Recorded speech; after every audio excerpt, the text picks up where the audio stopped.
It's the Double Take Collection event in Apex Legends, and if you're like me, you might be doing a double take. The reason is because one of the biggest changes in the meta so far this season has just occurred. And I'm going to break down why it's so important and why it's happening on both the weapon side and the legend side that you want to pay attention to. Now, there's a lot of things that we could be talking about.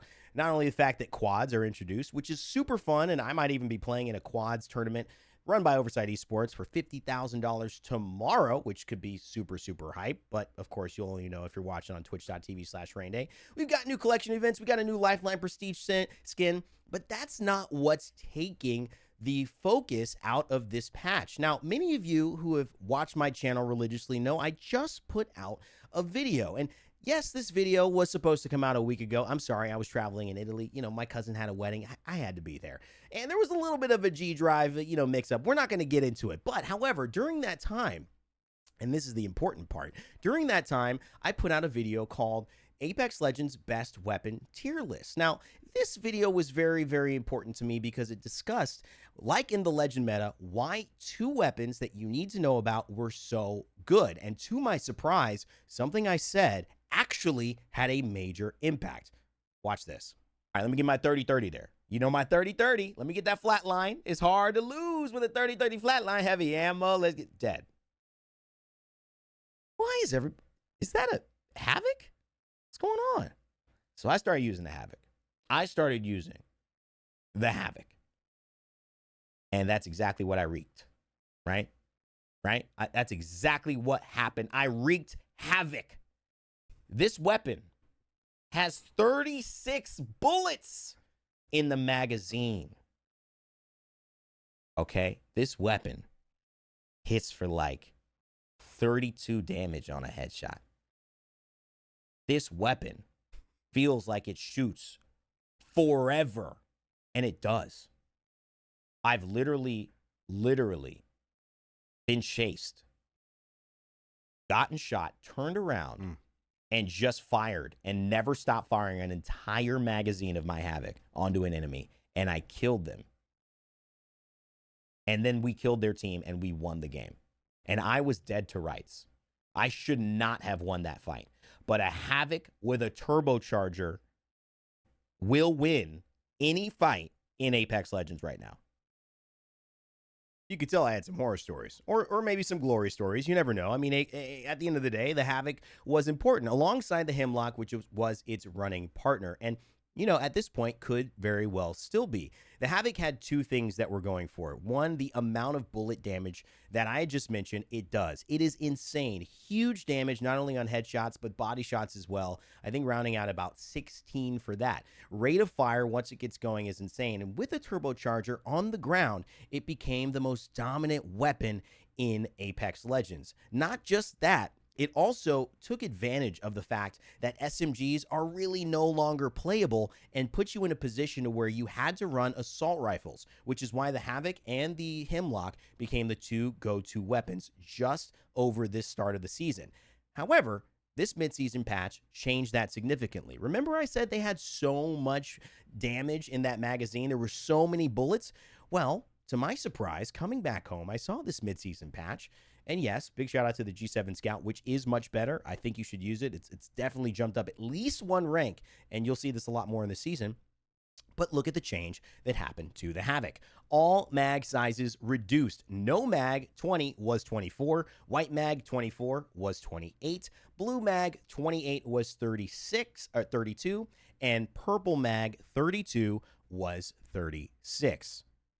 Seems like at least somebody was listening to my pain. Now, I don't know if Apex developers actually did anything with that. I would hope that they look at tier lists and they look at them as resources, reflections of how people are feeling, just putting some of these words on feelings that people have. But at the end of the day, here's what they said about the change to the Havoc. The Havoc is a force to be reckoned with. Even without all the bells and whistles of mags and turbochargers, it still puts in the work. However, 36 rounds in a kitted Havoc, even with the firing delay, represents high damage uptime and forgiveness for wasted rounds, often experienced during pre-firing. Pulling back on mags allows it to remain deadly, but requires a little more precision. And that is the big key. The Havoc now is changed. It may still be in an S tier quality, but it certainly has dropped closer to A, because now in terms of being overwhelmingly better, no matter who uses it, you will have players who were not at the skill level to maintain accuracy start to lose battles to different weapons, whether it's the Hemlock or maybe it's even the R99. Sorry, I think I got ahead of myself there. At the end of the day, the Havoc sees a nerf and it drops down a tier. No longer a must play, but probably still will be used quite often from pros. But it does come with changes. Now, the R99 also gets a little bit of love, the Rampage too. And we see a longbow get some more headshot multiplier increase, which that weapon needs a lot more than that. But hey, it's a good start in the direction that we're going. Now, the other big thing that happened, the big change that I saw that was so important was that this season, as aptly titled as Upheaval, did just that to the metas that had been owning it in the past. I mean, we've seen Havoc, Hemlock, and 2 other legends in Bloodhound and Bangalore dominate. Well, you saw what happened to the Havoc. Well, this was not pretty. I mean, it might have been even worse what happened to Bangalore and Bloodhound. But if you didn't know, if you weren't caught up on just why Bangalore and Bloodhound were so good, I made a video last week that actually came out 2 days ago.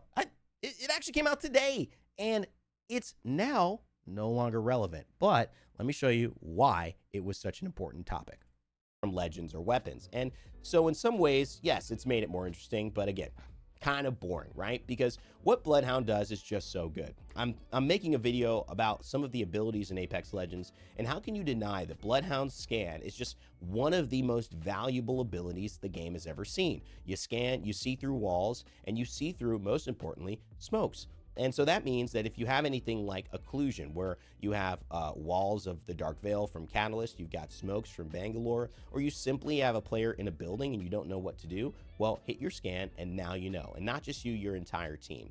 We know how beneficial Bloodhound is, but when you combine it with Bangalore and you combine it with this other element that occurred that I think you guys should know about, it becomes a really important thing.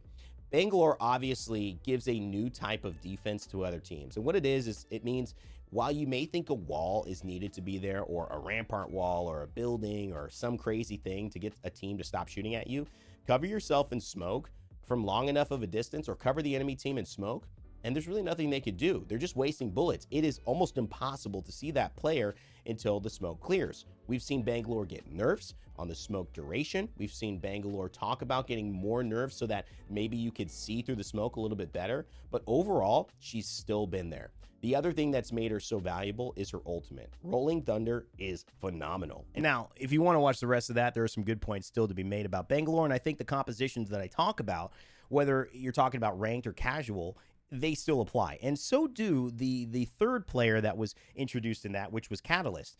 Now we're seeing Seer jump up into maybe that Bloodhound spot. But let's talk about what was changed between the dynamic duo of Bangalore and Bloodhound that made the biggest difference. Why Apex and the meta is now all open. It is busted wide open, and what you can expect coming forward. The changes in this patch were significant. I mentioned how valuable it was to have the scan see through the smoke and gas. But one of the things about that is it's a scan. It's on a cooldown. And one of the ways that you were also constantly having vision through the smoke and gas was the ultimate, Beast of the Hunt, that players would prioritize giving ultimate accelerants to increase the uptime of that back to their Bloodhound players so they could constantly have their ultimate up and then constantly have red threat vision through smokes so that they could see pretty much anyone that Bangalore was hiding. This meant that essentially you had almost unlimited uptime during fights of being able to see players through the smokes. And the biggest change that has happened is they have changed that ultimate. It is no longer going to give you threat vision through smoke or gas. Now, you will still have the threat vision when you're looking at a player who might be in the distance. So Bloodhound will still feel pretty similar. But when it comes to the interaction between Bangalore and Caustic, that's where the big difference will change. You will not be able to see a player in that smoke. So it'll look like they're not there unless you use your scan. Now, here's where things start to get tricky. There's an element of this scan that does allow you to, again, counter Bangalore. But the issue is, how reliable is it? There have been some changes to the perks of Bloodhounds that, without reading all of this, I will give you the ultimate overall point of view of what has happened, just the TLDR. they have taken away the ability for you to see that threat vision, and they've also taken away the ability to have any level. It's not a takeaway, but it's locked behind level 3, the ability to have any tactical cooldown.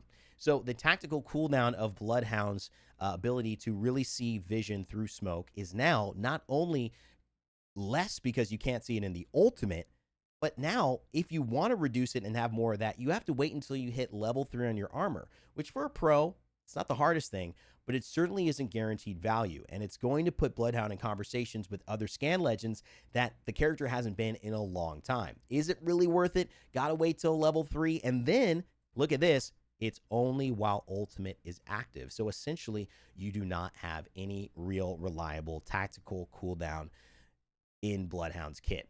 And this could be a problem. They've also reworked the way that ravens are interacting. And so scanning ravens, allowing you to get ultimate charge.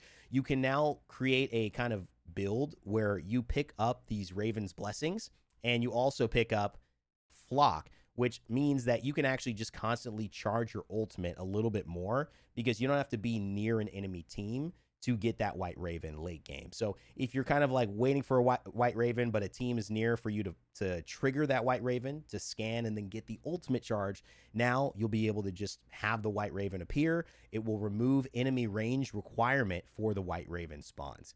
All of that just to say that Bloodhound no longer has guaranteed threat vision in Bangalore smoke, and no longer and really just doesn't have an opportunity to be as effective as a character in this meta. What does that mean? It means that things are now open. Things are literally now open. I don't even know if I could accurately describe it. But the truth is, even looking at scrims, people are now no longer playing Bloodhound. At least they're trying it. If you look at Falcons and their new scrims as well, and you take a look at this, I'll show you real quick.